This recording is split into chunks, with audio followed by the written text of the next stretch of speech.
क्या कहूँ, कैसे कहूँ, किससे कहूँ? कौन सुनेगा? समझेगा क्या? हंसेंगे तो नहीं? डरती हूँ, कोई नहीं। कुछ नहीं हो सकता। ये आवाजें हैं हमारी ही मन की, लेकिन हर समस्या का है समाधान। मन की बात। मन की बात। नमस्कार। मन की बात में आज फिर आप सबका बहुत बहुत स्वागत। अब तो मन के कई राज हमारे सामने आ चुके हैं और कई बार जिन बातों को हम ऐसा मानते थे कि शायद ये मन के वहम हैं, जब बातें की जाना कि सचमुच ज़रूरत है इसका सही तरीके से जांच करने की और आगे इस पर काम करने की। आज भी कुछ ऐसी ही एस्पेक्ट को हम लेकर आए हैं जिसे कहते हैं ऑब्सेशन। यानी कई बार कुछ ऐसे विचार होते हैं हमारे मन में, कई ऐसे थॉट्स जो लगातार आते जाते हैं जिनके साथ हम बहुत ज़्यादा कंफर्टेबल नहीं होते हैं। तो क्या होती है ऑब्सेशंस और क्या कुछ हमारे को उन विचारों के कारण कंपल्शंस हो जाती हैं, जिसे आजकल एक डिसऑर्डर कहा जाता है, ऑब्सेसिव कंपल्सिव डिसऑर्डर, OCD। क्या है ये प्रॉब्लम, क्या इसका इलाज संभव है और कैसे किया जाए, ये सब बातें आज हम मन की बात में करेंगे। हमारा हर बार की तरह इट्स ए ग्रेट प्रिविलेज, हमारे इस पूरी श्रृंखला के हम सफ़र जाने माने साइकियाट्रिस्ट डॉक्टर अवधेश शर्मा जी हैं और आज हमारे साथ हैं Indian association of private psychiatry के महासचिव consultant psychiatrist doctor Rajesh Nagpal. आप दोनों का बहुत बहुत स्वागत। नमस्कार। नमस्कार। डॉक्टर अवधेश शर्मा जी, बात यहीं से शुरू करते हैं। कई बातें जो कई बार विचार जो आ रहे होते हैं वो लगता है कि आते हैं, हम उन्हें रोक नहीं पाते हैं, वो लगातार आते जाते हैं और उसके चिंता भी होती जाती है, वरी जिसे हम कहते हैं। तो ऑब्सेशन और वरी में क्या कोई फ़र्क है? चिंताएं दो प्रकार की हो सकती हैं। या तो वो जिसमें कि कुछ होने वाला है और वो नहीं हो रहा, आपका बच्चा कहीं बाहर गया हुआ है, समय पर नहीं आ रहा, आप एक्सपेक्ट कर रहे हैं कि प्रमोशन हो जाएगी, हो नहीं रही, या आपको कुछ चीज़ चाहिए, उसके लिए आप परिश्रम करने की कोशिश कर रहे हैं, हो नहीं रहा, तो उसके बारे में विचार चलते रहते हैं, कभी कोई कभी कोई कभी कोई। लेकिन ऑब्सेशंस के अंदर एक ही तरह का विचार बार बार, व्यक्ति को पता है कि वो उसका अपना विचार है, रोकने की कोशिश भी करता है, रोक नहीं पाता, और अगर रोकने की कोशिश करता है तो उसे एकदम घबराहट, बेचैनी होनी शुरू हो जाती है, और फिर जब वो विचार को सोच लेता है तो थोड़ी देर के लिए ठीक हो जाता है और फिर वही विचार। और आमतौर पे ऐसे विचार होते हैं जो कि व्यक्ति चाहता नहीं है कि उसको आए, उसको आने से उसको बहुत घबराहट होती है, वो बिल्कुल नहीं चाहता कि ऐसे विचार उसके मन में भी आएँ, लेकिन फिर भी वो उन्हें रोक नहीं पाता। डॉक्टर नागपाल, कौन से ऐसे विचार हैं जो ऑब्सेसिव हो जाते हैं, ताकि हम खुद जान पाएँ कि ये विचार हम नहीं चाह रहे हैं लेकिन फिर भी आता जा रहा है? कल रात को 21 साल की महिला, 40 साल की महिला मेरे पास आई और आकर बैठी और रोना शुरू कर दिया। फिर उसने बताया कि करीबन 20 साल से, शादी के 1 साल बाद से, उस समय उसकी उम्र करीबन 20-21 साल की हो गई, अब 40 साल की है, 20 साल से उसके अंदर विचार आते हैं कि अगर वो कहीं पर गंदी चीज़ को हाथ लगाएगी तो सब कुछ गंदा हो जाएगा उसके आसपास, और उस गंदा होने से उसके परिवार ख़राब हो जाएगा, पति को बुरी बीमारी हो जाएगी, जो बच्चे आए उनको बीमारी हो जाएगी। आज उसकी ये हालत है कि वो एक ही कमरे में अपने आप को उसने बंद किया हुआ है कि जहाँ भी वो गंद को देखेगी उसको साफ़ करेगी, फिर लगातार साफ़ करती रहेगी। तो वहम की बीमारी तो खैर अलग अलग भिन्न भिन्न तरीक़ों से आती है, बट आम तौर पर एक तो विचार आते हैं हमको, जैसे अवधेश ने बताया। दूसरा, हुड़क हो जाती है हमारे अंदर, इम्पल्स हो जाता है कि हम ऐसा कर ना लें, जैसे किसी को चाकू ना मार दें, नीचे छलांग ना लगा दें, या कल्पना। विचारों कल्पना ग्रुप में आते हैं। पर इन सब तीनों चीज़ों के अंदर इंसान जानता है कि मेरे अपने विचार हैं, मेरी अपनी कल्पना है, मेरी अपने हुड़क है, जानता है कि फजूल हैं, बेकार हैं, absurd हैं, रोक नहीं पाता है। बीमारी कहाँ बनती है? जब ये हमें घबराहट पैदा करती है हमारे अंदर, वही बात लगातार तंग करती है, हमारे काम में परेशान करती है, हम अपने व्यवहारिक जीवन में उसको कर नहीं पाते हैं और हम उससे परेशान हो जाते हैं। हम खुद परेशान होने यस, हम परेशान होते हैं, ये हमें परेशान करती है, हम उसके साथ जी नहीं सकते। एक पर्सनल पेन होता है, एक निजी दर्द होता है जो इंसान खुद ही भुगतता रहता है, वो किसी को बयान भी नहीं कर सकता है। मेरी एक महिला पेशेंट थी, उसको अपने जीजा जी के प्रति अश्लील ख्याल आ रहे थे, उसके मन में दूर दूर तक कल्पना नहीं थी कि वो अपने जीजा जी के साथ ऐसा कर पाए, पर ख्याल आ रहे थे, उसके लिए जिम्मेदार नहीं थी। मगर आप सोचिए, शादी को खाली 2 साल हुए हैं, ये लगातार अश्लील ख्याल आ रहे हैं, उस पर क्या बीत रही होगी। ये तो डॉक्टर नागपाल बात ये रही कि ऐसी जो बातें हैं जो कहीं ना कहीं उनको जीवन में मुश्किल क्रिएट कर रही हैं। डॉक्टर शर्मा, कुछ ऐसे और विचार हैं जो कांस्टेंट रहते हैं, और जैसा कि कहा डॉक्टर नागपाल ने कि नहीं हट पाते, हम जितना भी चाहें उनके कारण मुश्किल आने लगती। गंदगी के बारे में तो एक बहुत आम बात है कि अगर मैं कहीं हाथ लगा लूँगा या लगा लूँगी तो वो जगह की वजह से, और साफ़ से साफ़ जगह में भी अगर वो हाथ लगाएं तो भी उन्हें लगता है। और कई लोग तो ऐसे हैं जो कि अपने हाथों को ऐसे करके बैठे रहते हैं, बार बार हाथ धोते रहते हैं, और फिर उसके बाद कंपल्शंस शुरू होती हैं। यानी जो विचार आए हैं वो विचारों को रोक नहीं पा रहे हैं, तो उनको रोकने के लिए वो कुछ ऐसा एक्शन करते हैं जिससे उन्हें थोड़ी देर के लिए घबराहट कम हो जाती है। उन्हें कंपल्शंस कहा जाता है। उसमें भी कई बार लोग शुरुआत तो 1 बार, 2 बार, 3 बार से करते हैं, फिर उसके मल्टीपल्स होने शुरू हो जाते हैं कि उन्होंने 3 बार हाथ ज़रूर धोने हैं, फिर 3 बार 3 करके हाथ ज़रूर धोने हैं, फिर उसके बाद जब भी बाहर जाएंगे तो हाथ ज़रूर धोने हैं, और उसके बाद अगर उनके मन में विचार भी आ जाएगा गंदगी का तो भी हाथ धोने हैं। अच्छा, अगर थॉट भी आ गया कि ये गंदा है, क्योंकि उनके मन में होता है ना कि अगर थॉट भी आ गया इसका मतलब मैं या मेरे आसपास की जगह गंदी हो गई। एक तो रही गंदगी की बात, उसके साथ जैसे इन्होंने कहा कि छलांग लगाने का भी मन कर जाता है, या कल्पना किसी कर जाता है। छलांग लगाने का मन, या ऐसा कि मैं छलांग ना लगा दूं, वो कभी भी ऐसा करते नहीं हैं।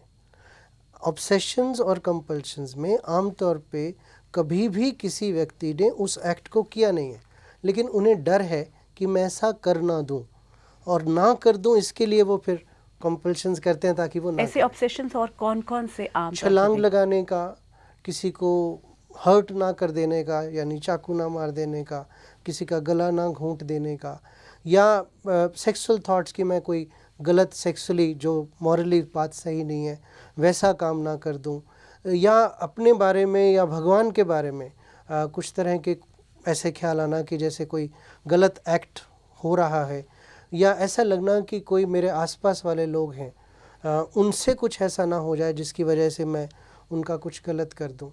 तो जितने भी आमतौर पे ऐसे एक्ट या ऐसे थॉट्स जो हम नहीं चाहते, उसका बिल्कुल ऑपोजिट आना, वो ऑब्सेशंस का आमतौर पे कंटेंट होता है। बिल्कुल, and I think somewhere it creates lot of guilt also, क्योंकि हम जो कोई एक व्यक्ति इससे सफ़र कर रहे हैं, उन्होंने हमारे साथ शेयर किए अपने थॉट्स, और आज इनके कारण उनकी सिचुएशन कैसी है। आइए साथ मिलकर देखते हैं। मेरी शादी को 3 साल हो गए हैं। अभी 5 महीने पहले ही मेरा पहला बच्चा हुआ है। प्रेगनेंसी के दौरान मुझे बहुत घबराहट होती थी कि पता नहीं मैं कैसी माँ बनूंगी, पर मेरे बेटे के आते ही मैं काफ़ी खुश और रिलैक्स हो गई थी। लेकिन लगभग 2 महीने पहले अचानक ही मेरे को ये ख्याल आया कि मैं अपने बेटे को मार रही हूँ। मैं बहुत घबरा गई थी। तब से बहुत डर लगता है, बार बार एक ही में जाती है दिमाग में कि मैं उसे चोट पहुँचा रही हूँ। लाख हटाने की कोशिश करती हूँ पर यह ख्याल मेरे दिमाग से जाता ही नहीं। अब तो अपने बेटे के पास जाने में भी घबराने लग गई हूँ। डर के मारे घर से हर ऐसी चीज़ बाहर फेंक दी है जिससे मैं उसे चोट पहुँचा सकती हूँ। किचन में चाकू तक को हाथ नहीं लगाती। मुझे पता है ये सब बेवकूफ़ी है। मैं अपने बेटे को कोई नुकसान नहीं पहुँचाऊँगी, क्योंकि कोई माँ ऐसा नहीं कर सकती, पर उसे मारने का ख्याल मेरे दिमाग से जाता ही नहीं है। Doctor Nagpal, it can be actually very taxing किसी भी व्यक्ति के साथ। ये क्यों है, ये विचार क्यों, जबकि जान रही हैं कि ऐसा कुछ नहीं करेंगे, तो ये बार बार थॉट क्यों आता? संक्षेप में अगर ये कहें तो ये fear of loss of control है। ये डर कि मैं कंट्रोल ना खो बैठूं, अपने आप में एक ऑब्सेसिव थॉट है जो लगातार तंग कर रहा है। सिर्फ 2 महीने का है। संभावना इस बात की कि उदासीनता भी साथ में है, और आराम से, आसानी से, चंद गोलियों से पूरी तरह ठीक हो सकता है, इस बात की संभावना है। पर अगर इसको हम इलाज ना करें तो ये समस्या बढ़ती रहती है 5-6 साल बाद तो पूरी तरह से पक कर समस्या पूरी तरह क्रिएट हो जाती है। तो क्या है, कुछ ब्रेन में फंक्शन ठीक नहीं हो रहा होता, क्या है ये चीज़? अगर हम ट्रेन का सफ़र कर रहे हैं दिल्ली से मुंबई, तो रास्ते में राजधानी में बीच में एक स्टेशन आता है अहमदाबाद का। अहमदाबाद स्टेशन को आप समझ लो कि एक ब्रेन का पोर्शन है, इसको बोलते हैं कॉर्डेट न्यूक्लियस, वो ख़राब हो गया है। अब क्योंकि वो बीच का स्टेशन ख़राब हो गया है तो दिल्ली और मुंबई के बीच में ट्रेन बहुत तेज़ रफ्तार से चलने शुरू हो जाती है, डायरेक्ट कंट्रोल ख़त्म हो जाता है अहमदाबाद स्टेशन का। दिल्ली है हमारा फ्रंटल कॉर्टेक्स और वो मुंबई है थैलेमस। तो ये दोनों पोर्शन के बीच में बहुत तेज़ रफ्तार से तारें भागनी शुरू हो जाती हैं। दूसरा, हमारे ब्रेन के अंदर कुछ खास पदार्थ हैं जो कम हो जाते हैं। संक्षेप में ये बीमारी है, दिमाग की बीमारी है। दिमाग के स्ट्रक्चर के अंदर नुक्स आ जाता है, बनावट में नुक्स आ जाता है। ये किसी का फॉल्ट नहीं है, ये वहम कोई मन की कल्पना नहीं है। वैसे ही बीमारी है जैसे शुगर की बीमारी है, ब्लड प्रेशर की बीमारी है। फ़र्क ये है कि हमें इसके लिए सबूत ढूंढने में काफ़ी समय लग गया, 60 साल लगे ये बात समझने हमें कि ये वहम खाली कल्पना नहीं है, एक एक्चुअल ब्रेन की बीमारी है और इसमें कोई जिम्मेदार नहीं है इसकी। बिल्कुल, बहुत सुंदर आपने बात कही है अभी, क्योंकि डॉक्टर अवधेश शर्मा जी, गिल्ट अगर इन्हीं का बात देखें कि एक माँ अपने बच्चे के बारे में ऐसे थॉट्स क्रिएट कर पा रही है, या फिर आपने कहा कि और भी जिस तरह के ऑब्सेशंस आते हैं, तो गिल्ट एक बहुत बड़ा फैक्टर है। क्या वजह है कि इसके बारे में लोग डिस्कस नहीं कर पाते? बहुत एक बड़ा कारण कि लोग दूसरों से अपनी ये मन की बात को शेयर नहीं कर पाते कि कहीं ना कहीं तो उन्हें लगता है कि दूसरे समझ नहीं पाएंगे, कहीं उन्हें ये लगता है कि दूसरे उनके ऊपर हंसेंगे कि तुझे किस तरह के थॉट्स आते हैं। कुछ लोगों को ये लगता है कि जिसके बारे में विचार आ रहे हैं उसी से अगर ये बात शेयर करेंगे तो वो उनके बारे में क्या सोचेगा। और कुछ को ये लगता है कि अगर मैं बात करता रहूँगा दूसरा मेरी कोई मदद तो कर नहीं पाएगा, लेकिन मेरी बात को जाके दूसरों से कह देगा तो ऑलरेडी मैं जो आइसोलेटेड हूँ वो आइसोलेशन और बढ़ जाएगी। और इसी कारण से देखा गया है कि कई बार लोग सालों साल 10 से 15 साल तक आमतौर पे एवरेज देखी गई है 12 से 13 साल की, जिससे पहले कि दूसरों को पता लगता, क्योंकि शुरुआत तो एक थोड़ी सी चीज़ से होती है और वो किसी तरह से कोशिश करते हैं कि अपनी नॉर्मल ज़िंदगी में उसको करते रहें, लेकिन वो सोचते सोचते उनको घबराहट बढ़ती है। जैसे ही घबराहट बढ़ती है तो वो थॉट्स और बढ़ते हैं, फिर वो और दबाने की कोशिश करते हैं, वो थॉट्स और बढ़ते हैं, और ये प्रोसेस है जो चलता रहता है। और आमतौर पे कई बार परिवार वाले भी या तो उन्हें गिल्टी महसूस करवाते हैं ये कह के कि ये तेरे अपने मन की बातें हैं, ये तो तेरे कंट्रोल में होनी चाहिए, तुम तो वीक माइंडेड हो इसलिए तुम कंट्रोल नहीं करते हो, और उस वजह से उसका तनाव और बढ़ता है। और कई बार घर वाले ये करते हैं कि अच्छा छोटी सी बात है ना, चलो कर लो, 2 बार हाथ धो रहे हो कोई बात नहीं, दिमाग कहीं और लगा लो। डॉक्टर नागपाल, ये जो बात है कि एक तरफ तो ऑब्सेशंस, दूसरी तरफ जैसे हमने कहा कि एंग्जाइटी इतनी हो जाती है कि हम कुछ एक्ट करने लगते हैं। What are those acts? सबसे जो आम होता है, जैसे मैंने बताया कि साफ़ करने का होता है, वॉशिंग कंपल्सन या वॉशर कहते हैं। उसके बाद होता है चेक करने का, मसलन गैस को कई बार चेक करना, ताले को कई बार चेक करना, लॉकर को कई बार चेक करना, पैसे अगर आपके पड़े हुए हैं तो फिर कई बार नोटों को गिनना, आम चेकर। तीसरा होता है कि जैसे आपने टच करना है, जैसे आप गुरुद्वारा गए हैं तो आप 6 बार मत्था टेकेंगे, प्रभु का नाम लेंगे तो मैं 8 बार लूँगा और फिर 6 बार हाथ भी लगाऊंगा उसको, फिर 6 के 12 के मल्टीपल होना शुरू हो जाएंगे। ये होता है टचर। ये आम तौर पर कॉमन कंपल्शंस होते हैं, टचर, वॉशर, चेकर। फिर अजीब तरह के एसोट्रिक कंपल्शंस होते ही हैं, जैसे बच्चों के अंदर कंपल्शन है बाल खींचने के, बाल निकालने के, अपने हाथ अपने बाल निकालते हैं सर से, उसको हम ट्राइकोटिलोमेनिया के नाम से जानते हैं। हम जो हमारे नाखून चबाते हैं वो भी एक ऑब्सेसिव स्पेक्ट्रम डिसऑर्डर के बच्चों में आम बीमारी होती है, उसको हम ऑन्कोफेजिया के नाम से जानते हैं, एक टेक्निकल नाम सा है। मेरा मतलब ये है कि ये बीमारियां होती हैं जिनका समाधान हो सकता है और आगे जाकर हम इन बच्चों की लाइफ लॉन्ग हेल्प कर सकते हैं ताकि आगे जाकर वो समस्या ना बढ़ पाए। बिल्कुल डॉक्टर नागपाल, जो आपने बातें कही हैं कि वो खुद कितने परेशान होते हैं, तो एक मदर ने हमारे साथ शेयर किया कि उनकी बेटी जिस तरह से जीवन जी रही है, मदर देख पा रही है कि परेशान है, तो हम उनकी बात भी सुनते हैं कि कहाँ तक ये जा सकती है बात। मेरी बेटी क्लास 12th में पढ़ती है। वैसे तो वो बहुत इंटेलिजेंट है, लेकिन मुझे लगता है कि शायद वो इस बार फेल हो जाएगी। क्योंकि या तो वो स्कूल लेट पहुंचती है या फिर एब्सेंट रहती है। मुझे पता है कि वो सुबह 5 बजे उठ जाती है, लेकिन वो लगातार 3 घंटों तक नहाती रहती है और अपने कपड़े चेंज करती रहती है। फिर वो अपने स्कूल बैग में से अपनी किताबें बार बार निकालती है और बार बार रखती है, और नाश्ते की टेबल पे वो अपनी हर एक बाइट को 8 बारी चबाती है। फिर वो जब अपने स्कूल के लिए घर से निकलती है तो हर सीढ़ी पे वो 3 मिनट तक रुकती है, और फिर इन्हीं कारणों की वजह से वो स्कूल की तरफ भागती है अपने, लेकिन वो स्कूल टाइम पे नहीं पहुंच पाती है। उसे ये चीज़ें पता है कि ये सब चीज़ें जो उसके साथ हो रही हैं वो नॉर्मल नहीं हैं, लेकिन वो कहती है कि मेरा ये सब करना भी एक मजबूरी है, या तो अगर वो ये सब चीज़ें नहीं करेगी तो या तो कुछ गड़बड़ होएगी या फिर कोई काम ख़राब हो जाएगा।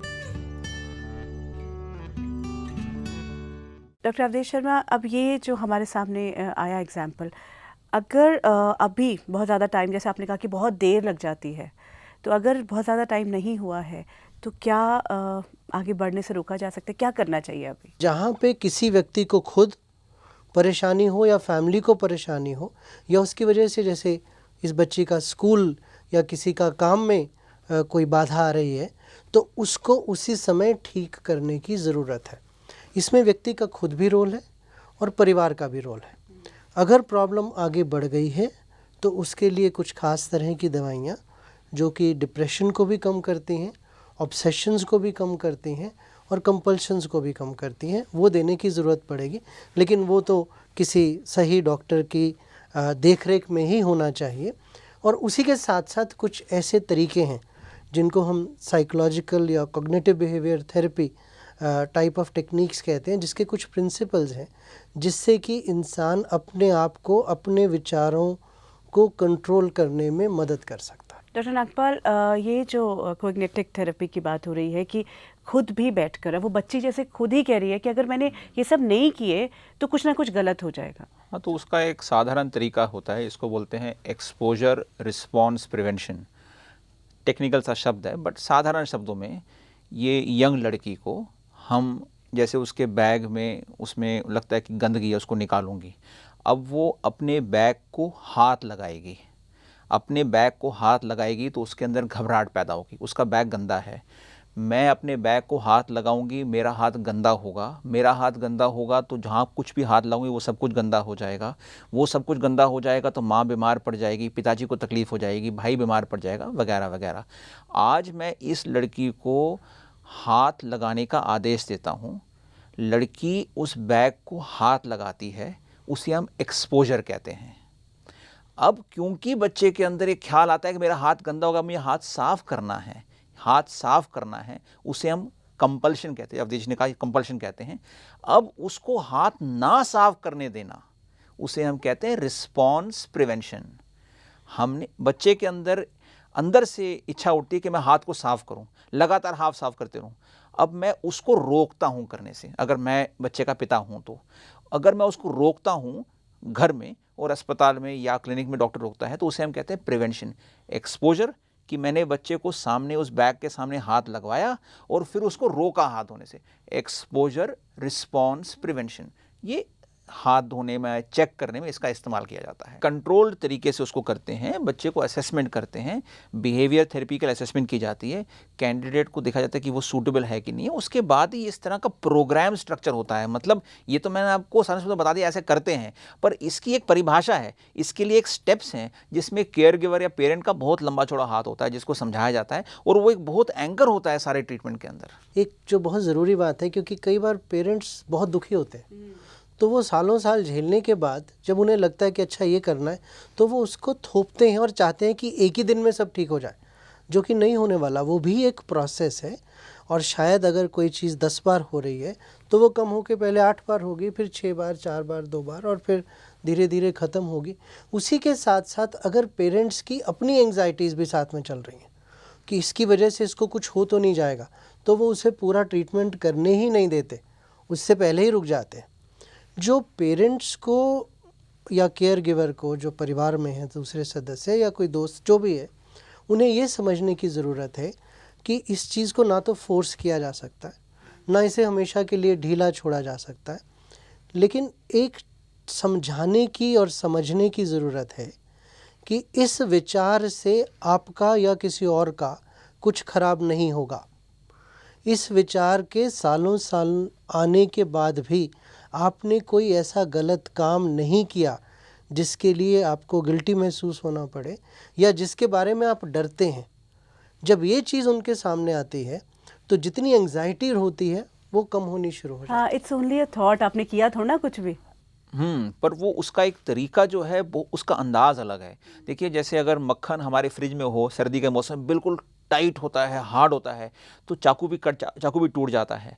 तो मक्खन को पहले निकालते हैं, धूप में रखते हैं, थोड़ा पिघल जाए, फिर बटर नाइफ से कट जाता है। इसी तरह से इस महिला के साथ भी हम अगर कुछ गोलियां दे दें, बच्चे के विचार थोड़े कम हो जाएंगे, फिर हम बिहेवियर थेरेपी से उसका इस्तेमाल करते हैं। तो हम दोनों चीज़ों को इस्तेमाल कर सकते हैं, गोलियों का भी सेवन कर सकते हैं, साथ में एक्सपोजर, रिस्पॉन्स, प्रिवेंशन का भी इस्तेमाल कर सकते हैं। दोनों को साथ इस्तेमाल करने से बच्चे की समस्या आमतौर पर 3 से 6 महीने में काफ़ी हद तक उसका निजी दर्द कम हो जाता है। लेकिन ये प्रोसेस जो है वो 6 महीने के बाद बंद नहीं कर देना। उन्हें अपने इन विचारों के साथ लंबे अरसे तक, हो सकता है पूरी ज़िंदगी, क्योंकि ये एक तरह से सोचने का ढंग बन जाता है, तो उसके साथ उनको काम करते रहना पड़ेगा। और ये भी ध्यान रखना पड़ेगा कि बहुत ज़्यादा स्ट्रेसफुल सिचुएशन से ना जाए, क्योंकि आमतौर पर ऐसा पाया जाता है कि ज़्यादा जब तनाव होता है तो ये विचार वापस आ सकते हैं। और अगर फ्यूचर में ठीक होने के बाद कभी भी रिलैप्स हो, यानी फिर से शुरुआत हो, तो उसी समय उसके लिए काम का शुरुआत कर दें, ताकि वो चीज़ और आगे ना बढ़े, क्योंकि जितनी आगे बढ़ेगी उतनी ज़िंदगी पे भी असर पड़ेगा, ठीक होने में भी मुश्किल हो। बिल्कुल। Doctor Rajesh Nagpal ji, doctor Awadhesh Sharma, thank you so much. नमस्कार। नमस्कार। नमस्कार। इस इशू से जुड़ी कोई आपके मन में बात है, आपका स्वागत। आप हमें ईमेल पर संपर्क कर सकते हैं। आप हमें संपर्क कर सकते हैं। हमारा ईमेल आईडी है contactus@mankibaat.com और हमारा वेबसाइट एड्रेस है www.mankibaat.com। आज की मन की बातों का सार: ऑब्सेसिव विचारों को व्यक्ति केवल अपनी इच्छा करने से ही नहीं रोक पाते। ऑब्सेशन और कंपल्शन व्यक्ति का वहम या कल्पना नहीं होते हैं। पीड़ित व्यक्ति अपने ऑब्सेशन या कंपल्शन के लिए खुद जिम्मेदार नहीं होता है। पीड़ित व्यक्ति को उसके ऑब्सेशन का जिम्मेदार ठहराकर उसे कमजोर दिमाग वाला ना कहें, इससे उसका तनाव बढ़ेगा। गलत समझे जाने या मजाक बनने के डर से भी पीड़ित व्यक्ति अपनी व्यथा नहीं बांट पाता। तनाव तुरंत नियंत्रित करना जरूरी है, वरना बीमारी बढ़ सकती है। साइकोथेरेपी और दवाइयों के मेल से ऑब्सेशन और कंपल्शन का इलाज संभव है। इनसे उबरने के लिए व्यक्ति को परिवार के भरपूर सहयोग की आवश्यकता होती है। इलाज एक प्रक्रिया है जो जबरदस्ती या जल्दबाजी में नहीं कराई जा सकती, पर इसे लगातार करना आवश्यक है। Obsessions and compulsions are real problems, causing the person discomfort, but they can be handled through planned and sustained strategies. मन की बात में आज इतना ही। आपसे फिर मुलाकात होगी। नमस्कार।